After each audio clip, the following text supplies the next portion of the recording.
आणि तिकडे नागपुरात अवकाळी पावसानं जोरदार हजेरी लावली। आज सकाळपासूनच नागपूरमध्ये ढगाळ वातावरण पाहायला मिळालं होतं। दरम्यान नागपूरसाठी आणि विदर्भातील काही जिल्ह्यांसाठी हवामान विभागानं ऑरेंज अलर्ट जारी केला। याचाच आढावा घेतला आमच्या प्रतिनिधींनी, पाहूया।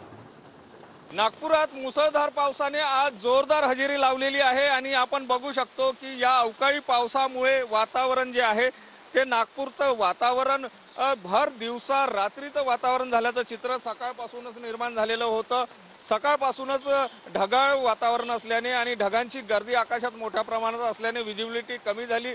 लाईट लावून गाड्या चालताना दिसते। तर पाऊस जर आपण बघितला तर मुसळधार पाऊस नागपुरामध्ये कोसळताना दिसते आहे। हवामान विभागाने सुद्धा ऑरेंज अलर्ट जो आहे तो जाहीर केलेला होता। नागपूरसह विदर्भातील काही जिल्ह्यांमध्ये ऑरेंज अलर्ट जाहीर करण्यात आलेला आहे आणि एकंदर परिस्थिती जर बघितली तर नागपुरात मुसळधार पाऊस कोसळतो आहे आणि सगळं रस्त्यावर जर बघितलं तर रस्त्यावर सकाळी ऑफिसच्या कामासाठी निघणारे किंवा इतर घराबाहेर निघणाऱ्या लोकांची तारांबळ उडाल्याचं चित्र पाहायला मिळते। आणि हवामान विभागाने ज्याप्रमाणे अंदाज वर्तविला होता त्याप्रमाणे आता नागरिकांनी काळजी घेण्याची गरज असल्याचं सुद्धा आपल्याला दिसून येते। यामध्ये शेतकऱ्यांचं सुद्धा नुकसान होणार आहे, तर शहरामध्ये पूर्ण तारांबळ उडाल्याचं चित्र पाहायला मिळते। कॅमेरामन सचिन सयामसह सुनील ढगे, TV9 मराठी, नागपूर।